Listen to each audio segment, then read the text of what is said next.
সুপ্রিয় গাইস, আসসালামু আলাইকুম ও রহমতুল্লাহ। সবাইকে জানাই প্রাণ দ্বারা অভিনন্দন ও আন্তরিক মোবারকবাদ। আজ আপনাদের মাঝে কিছু কথা শেয়ার করতে চাই, যে কথা না বললেই নয়। মহান আল্লাহ তাআলা যে আমাকে জীবন সঙ্গিনী করে দিয়েছে, আজ তার কথাই আপনাদের কাছে কিছু শেয়ার করতে চাই। জীবনভর শুধু দুঃখ লাঞ্ছনা কষ্ট সয়ে এসেছি, এখনও সহ্য করতেছি।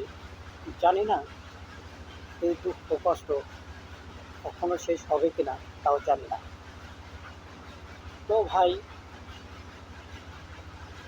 মহান আল্লাহ তাআলার কাছে চেয়েছিলাম ভালো একটা মন, ভালো একটা মানুষ, কিন্তু ওই মহান আল্লাহ তাআলা আমার এই 4 ইঞ্চি কপালে সেই সুখটা কপালে দেয়নি।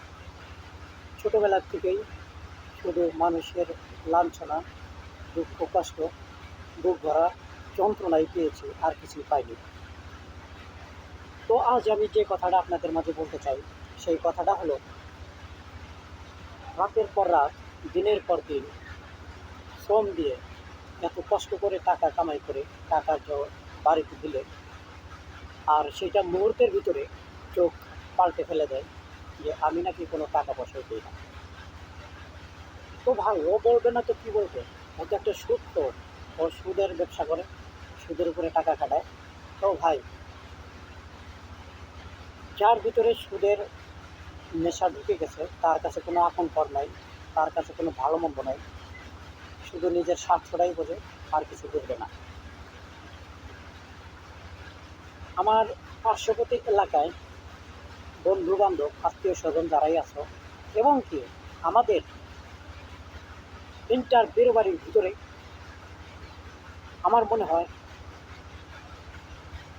90% মানুষ জানে যে ওই মেয়েটার জন্য আমি জীবনভর কত কষ্ট করেছি, এবং কত জায়গায় না তোর জন্য আমি দৌড় পেরেছি।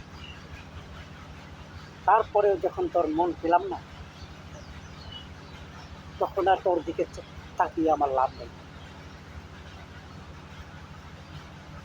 তুই যেভাবে চেয়েছিস, যেখানে চেয়েছিস, যখন চেয়েছিস, আমি সেখানেই গিয়েছি, শুধু তোর কাছ থেকে একটু ভালোবাসা পাওয়ার জন্য।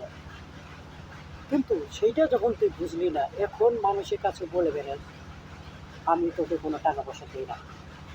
অতএব তোকে গুড বাই, আসসালামু আলাইকুম। তোর সাথে আমার আর কথা বলার কোনো ইচ্ছা নেই।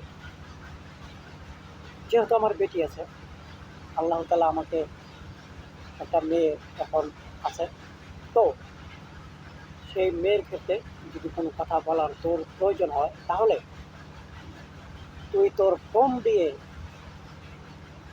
আমাকে না জানিয়ে অন্যজনের কাছ থেকে ফোন করে আমার বেটি যেন আমার সাথে কথা বলে। তোর সাথে কথা বলার কোনো ইচ্ছা, মন মানসিকতা আমার নেই। তো সুপ্রিয় গাইস, আমি কথাগুলো বললাম, কথাগুলো কেমন হয়েছে আপনারা কমেন্টে জানাবেন। আসলে কি আমি ভুল বললাম না সত্য বললাম? যারা আমার পার্শ্ববর্তী এলাকার, সবাই মিলে বিবেক বিবেচনা করে দেখবেন। আসসালামু আলাইকুম ওয়া রাহমাতুল্লাহ।